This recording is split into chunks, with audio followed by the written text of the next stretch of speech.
Hello students, आज की class में हम पद परिचय का अध्ययन करेंगे। शब्दों को वाक्यों में प्रयोग करना पद कहलाता है। वाक्य में प्रयुक्त शब्द ही पद है। शब्द जो होते हैं वो स्वतंत्र रहते हैं, तब तक तो वो शब्द ही होते हैं, लेकिन जैसे ही उनको वाक्य में इन्वॉल्व कर लेते हैं और जब उससे हम पूरा वाक्य बना लेते हैं सार्थक, तो वह पद कहलाते हैं। अब इसकी एक और परिभाषा देखिए।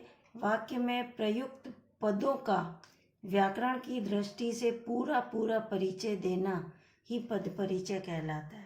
इसे पद व्याख्या भी कहते हैं और पदान्वय भी कहते हैं। पद व्याख्या कीजिए तो भी आपको पद परिचय देना है, पदान्वय कीजिए तो भी पद परिचय देना। लेकिन वो शब्द स्वतंत्र है, तब तक उसका परिचय देना पद परिचय नहीं कहलाता है। जब वो वाक्य में शामिल होता है तो उसके बाद व्याकरण के नियमों के अनुसार उसका परिचय देना पद परिचय कहलाता है। कि वो संज्ञा है, कि वो सर्वनाम है, कि वो प्रविशेषण है, कि विशेषण है, कि क्या है, ये वाक्य में शामिल होने के बाद ही पता चलता है। जब तक वो स्वतंत्र रहता है तब तक वो सिर्फ एक शब्द होता है।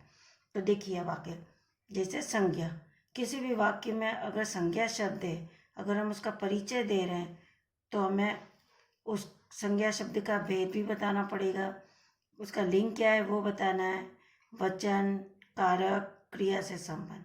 जब हम किसी संज्ञा शब्द का परिचय देंगे तो ये सारी चीज़ें उसमें बतानी है। और इसी तरह से जब हम किसी सर्वनाम शब्द का परिचय देंगे तो उसमें भी ये भेद बताना है। और ये बताना है उत्तम पुरुष है कि मध्यम पुरुष है, अन्य पुरुष है, ये बताना है, लिंग बताना है और वचन बताना है, कारक भी बताना है और क्रिया से संबंध भी बताना है। जैसे देखिए उदाहरण, बचपन में मेरा भाई बहुत शैतान था। ये पूरा एक वाक्य है। अब इसमें बचपन को अंडरलाइन कर रखा और भाई को अंडरलाइन कर रखा, तो इन दोनों का ही पद परिचय देना। अगर इसमें मेरा पर भी अंडरलाइन होती तो उसका भी देना पड़ता, बहुत शैतान पर भी होती तो उसका भी देना पड़ता। लेकिन जिन दो शब्दों को अंडरलाइन कर रखी है उन्हीं का पद परिचय देना। अगर ये सेंटेंस में नहीं होते और अलग होते तो शब्द होते, लेकिन ये वाक्य में शामिल है तो ये पद बन गए। तब देखिए बचपन सबसे पहले तो संज्ञा है। अब संज्ञा में भी कौन सी है, तो जैसे ये इसका भेद बताना है तो भाववाचक संज्ञा। फिर ये लिंग है, पुल्लिंग है। उसके बाद ये वचन है तो ये एक वचन है। और फिर ये कारक तो अधिकरण, जैसे बचपन में विभक्ति लगी हुई ना, तो ये अधिकरण कारक है। और इसका क्रिया से क्या संबंध है, तो इसमें जैसे क्रिया से संबंध नहीं है तो हम नहीं लिखेंगे। अब आता है उसका भाई, तो भाई सबसे पहले ये भी संज्ञा शब्द है, लेकिन कौन सा है, जातिवाचक, पूरे जाति का बोध करा रहा इसलिए। फिर ये पुल्लिंग है, भाई तो वैसे भी पुल्लिंग है, एक वचन है। और शैतान क्रिया का करता है, मतलब शैतानी भाई करता है, क्रिया है शैतान, और शैतानी भाई करता है, इसलिए ये क्रिया का करता हुआ, मतलब इस क्रिया को करने वाला ये भाई है, इसलिए यहाँ पे लिखेंगे क्रिया का करता। इस तरह से आपको इन पदों का परिचय देना है। जैसे ये पद हो गया। अब देखिए अभी तक हमने जो ये दो दिए ये संज्ञा शब्द के थे। अब हम नीचे वाले उदाहरण में दे रहे हैं सर्वनाम शब्द के। जैसे उसका सर्वनाम है, कुछ भी सर्वनाम है। तो देखिए उसका सबसे पहले देंगे संबंधवाचक सर्वनाम। उसके बाद ये पुल्लिंग है, उसकी होता तो स्त्रीलिंग उसका। फिर एक वचन है, फिर संबंध कारक है। वैसे भी ये संबंधवाचक सर्वनाम है और संबंध कारक है, उसका का, के, की। उसके बाद हम देंगे इसका कुछ। इसका अगर क्रिया से संबंध नहीं है तो नहीं लिखेंगे, जिस भी पद का क्रिया से संबंध नहीं है तो नहीं लिखेंगे। उसके बाद आता है आपका कुछ सर्वनाम, तो ये अनिश्चयवाचक सर्वनाम है और पुल्लिंग है और एक वचन है। अगर इनमें कारक नहीं है तो कारक नहीं बताएंगे और क्रिया से संबंध नहीं है तो नहीं बताएंगे। लेकिन इनका भेद, लिंग, वचन ये बताना अनिवार्य है। और वैसे परीक्षा में किसी भी पद का वैसे तो दो दो बिंदु आते हैं, लेकिन अगर उसमें नहीं लिखा है दो बिंदु तो आपको पूरा पूरा परिचय देना। जैसे इसमें ये पूरे दिए हैं, पूरा परिचय दिया, इस तरह से पूरा देना। हमने वो संज्ञा और सर्वनाम का परिचय लिया। अब आता है विशेषण। अब जब हर वाक्य में व्यक्ति, वस्तु, किसी की भी विशेषता होती है, तो विशेषण का जब हम परिचय देंगे तो सबसे पहले तो उसका प्रकार बताएंगे कि वो कौन सा है, फिर अवस्था बताएंगे कि मूलावस्था है, उत्तमावस्था है, फिर उसका लिंग, वचन और विशेष्य के साथ संबंध। तो देखिए, श्रेष्ठ पुरुष इन बातों पर कम ध्यान देते हैं। इसमें तीनों पदों पर जो अंडरलाइन कर रखी है, ये तीनों पद ही विशेषण है। जैसे श्रेष्ठ पुरुष, तो पुरुष की विशेषता है, इन बातों की विशेषता है, और कम ध्यान, तो ध्यान देने वाली बात की विशेषता है। तो देखिए, सबसे पहले हम बताएंगे श्रेष्ठ का। श्रेष्ठ विशेषण है। अब विशेषण में भी कौन सा विशेषण है? गुणवाचक विशेषण। ये इसका भेद हो गया। फिर इसकी अवस्था बतानी है, मूलावस्था। श्रेष्ठ, श्रेष्ठतम और श्रेष्ठतर नहीं है, श्रेष्ठ है केवल, इसलिए मूलावस्था।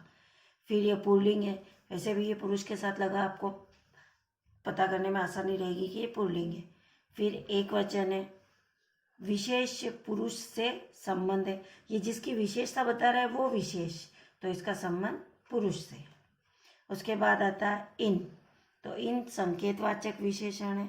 इन जब हम बोलते हैं तो इशारा कर कर बताते हैं, ये भी पुल्लिंग है और बहुवचन है। इस नहीं है, इन, और विशेष बातों से संबंध है, ये बातों, इसकी विशेषता बता रहा है, इसलिए ये विशेष हुआ। उसके बाद आता है आपका कम, ये परिमाणवाचक विशेषण है कि कम है कि अधिक है, थोड़ा बहुत, मात्रा बता रहा है। पुल्लिंग, एक वचन और विशेष ध्यान से संबंध है, ये विशेष ध्यान, इससे संबंध है। वैसे एक वचन और बहुवचन, स्त्रीलिंग, पुल्लिंग, अधिकतर आपको वाक्य पढ़कर पता चल जाएंगे कि ये एक वचन है या बहुवचन है। इसी तरह हम क्रियापद का परिचय देंगे, तो क्रिया का देंगे तो उसमें भी भेद बताएंगे, लिंग, वचन और वाच्य भी बताना है। और काल, वाक्य में प्रयुक्त अन्य शब्दों से संबंध भी बताना है। ये क्रिया का परिचय देंगे तो इतनी बातें बताएंगे, तब जाकर ये क्रिया का पूरा परिचय होगा। श्रीकांत पुस्तक पढ़कर घर को जाएगा, इस पूरे वाक्य में दो ही क्रिया है, पढ़कर और जाएगा।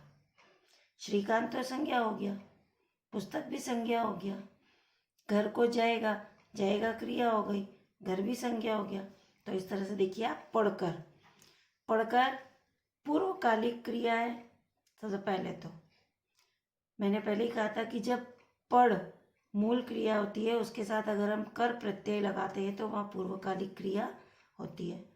पुल्लिंग है, एक वचन है, क्योंकि श्रीकांत पुरुष है और अकेला है, तो आप समझ जाओ कि ये पुल्लिंग है और एक वचन है। कृतवाच्य, कर्ता यही है, और भविष्यकाल है, जाएगा, तो भविष्यकाल। उसके बाद जाएगा क्रिया की बतानी है केवल, तो ये मुख्य क्रिया है। पढ़कर, ये पूर्वकालिक, ये नहीं हो चुकी है, इसलिए जाएगा मुख्य क्रिया है। फिर ये पुल्लिंग, एक वचन और भविष्यकाल। इसी तरह से हम क्रिया विशेषण का भी देंगे, देखो उसमें भी भेद और विशेषण बताना है। जैसे वह कल आएगा और यहाँ सोएगा, सोएगा आएगा क्रिया, सोएगा क्रिया, लेकिन कल और यहाँ ये इनकी विशेषता है, ये क्रिया ये इसकी विशेषता है, ये क्रिया ये इसकी विशेषता है। तो देखिए, कल कालवाचक क्रिया विशेषण है कि वह कब आएगा, तो कल आएगा, तो कालवाचक क्रिया विशेषण है। आएगा क्रिया की विशेषता बताई गई है, आएगा जो क्रिया है इसकी विशेषता बताई गई है। अब देखिए यहाँ पर, यहाँ स्थानवाचक क्रिया विशेषण है और इसमें सोएगा जो क्रिया है उसकी विशेषता बताई गई है। तो आपको क्रिया विशेषण में सिर्फ दो ही बिंदु बताना है। इसी तरह से प्रविशेषण, तो जो विशेषण की विशेषता बताते हैं वो प्रविशेषण कहलाते हैं। तो इसमें सिर्फ प्रकार बताना है कि जैसे वह कम सुंदर है, ये सुंदर क्या है, विशेषता है, और इसकी भी विशेषता बता रहा है कि वो कम सुंदर है, तो ये प्रविशेषण हुआ। तो देखिए इसका पद परिचय से कैसे देंगे, कम प्रविशेषण और सुंदर विशेषण की विशेषता। इस तरह से आपको वाक्य में प्रयुक्त शब्द जो पद बन जाते हैं उनका परिचय देना है। जैसे देखिए कुछ उदाहरण है, पक्षी दाना चुग रहे हैं, तो इसमें सिर्फ पक्षी की दी है, तो पक्षी संज्ञा है। अब ये संज्ञा का कौन सा भेद है, एक वचन है कि बहुवचन है कि क्रिया का क्या है, ये सब कुछ आपको पद परिचय में देना है। दूसरा, लोकेश गुणवान युवक है, गुणवान उसकी विशेषता है, अर्थात यहाँ पे विशेषण की आपको पद परिचय देना है कि विशेषण के कितने 5 बिंदु है, तो 5 बिंदुओं के आधार पर इनका पद परिचय देना है। अंजना सब्जी काट कर खाना बनाने गई, काट कर क्रिया है, तो इस क्रिया का परिचय देना है कि ये कौन सी क्रिया है, पूर्वकालिक क्रिया है कि भूतकाल है कि पुल्लिंग है कि कौन सा वचन है कि ये कौन किस कर्ता कारक है, ये सब कुछ आपको इसमें बताना है। तो ये जब ये वाक्य में प्रयुक्त हो जाते हैं तो ये पद कहलाते हैं, और ये स्वतंत्र रहते हैं तो शब्द कहलाते हैं। सड़कों पर पशु इधर उधर घूमते रहते हैं, तो ये इधर उधर ये क्रिया विशेषण है, तो अब इसका परिचय देना उन बिंदुओं के आधार पर। आज मैंने ज़्यादा खाना खा लिया, ये भी विशेषण है, तो इसका भी आपको परिचय देना। अरविंद के यहाँ आलोक का जन्मदिन मनाया गया।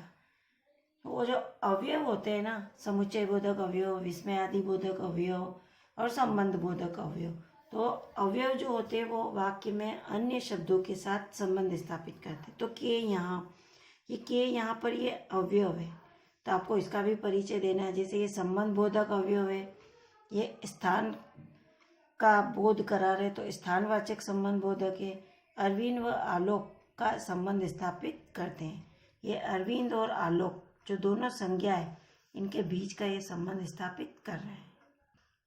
इसी तरह से धीरे धीरे चलो ताकि थक न जाए, धीरे धीरे चलो, ये एक सेंटेंस, थक न जाए, इन दोनों के बीच में संबंध स्थापित कर रहा है ये ताकि, समुच्चय बोधक अवयव, तो इसका परिचय देना है आपको।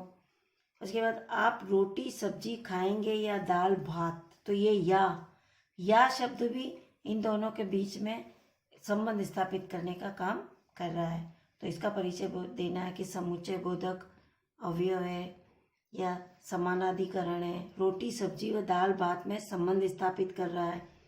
उफ आज कितनी गर्मी है, ये उफ विस्मयादि बोधक अवयव है, तो विस्मयादि बोधक है, गर्मी से परेशानी व कष्ट का भाव प्रकट हो रहा है, तो इसमें उफ यानी घृणा का भाव, मतलब बेचैनी का भाव, तो वो भी आपको लिखना है इसमें। जैसे वाह तबीयत खुश हो गई, तो वाह जब हम खुश होते हैं तो वाह बोलते हैं, मतलब तो विस्मयादि बोधक अवयव है, हर्ष सूचक खुशी के भाव प्रकट कर रहा है, तो ये आपको भाव भी बताने हैं। अब राजा जनक मिथिला के राजा थे, तो ये संज्ञा शब्द है, संज्ञा शब्द में भी वही 5 बिंदु बताने। दादा से लेकर पोते तक सब नेता है, नेता संज्ञा शब्द है। नेहा और रूपा बाजार गई, ये और समुच्चय बोधक अवयव है, तो इसका आपको समानाधिकरण समुच्चय बोधक अवयव है। रूपा व नेहा दोनों में संबंध स्थापित करता है। हमारे विद्यालय के समीप एक चर्च है, के समीप, के पास, के मारे, इस प्रकार के शब्द संबंध बोधक अवयव में आते हैं। तो देखिए के समीप संबंध बोधक अवयव है, स्थान का बोध करा रहे, विद्यालय व चर्च में संबंध स्थापित कर रहे हैं। इसी तरह से यह पुस्तक किसने फाड़ी, तो ये किसने प्रश्न सर्वनाम है सबसे पहले तो, और क्वेश्चन मार्क देख लीजिए आप कि किसने फाड़ी, प्रश्नवाचक सर्वनाम, पुल्लिंग है कि स्त्रीलिंग है, वचन कारक, ये सब कुछ आपको बताना है। ये संपूर्ण कार्य आपको अपनी कॉपी में करना है। जिस तरह से अगर संज्ञा का परिचय देंगे तो ये 5 बातें बताएंगे, सर्वनाम का परिचय देंगे तो ये भी इतने सारे बिंदुओं के आधार पर आप उनका परिचय देंगे। तो जिसका भी दो संज्ञा, सर्वनाम, क्रिया, विशेषण, किसी भी पद का अगर परिचय दोगे तो आपको उन बिंदुओं के आधार पर बताना है। अगर किसी के 2 ही बिंदु हैं तो 2 ही परिचय दीजिए, किसी के 5 है तो 5 परिचय दीजिए, पूरा परिचय देना है। और ये सारा वर्क आपको अपनी कॉपी में करना है। वो जो एक्स्ट्रा एग्जाम्पल बताए थे वो भी आपको अपनी कॉपी में करना है, और अदर सेंटेंस लेकर आपको एक बार स्वयं प्रैक्टिस भी करनी है और लर्न भी करना है। धन्यवाद।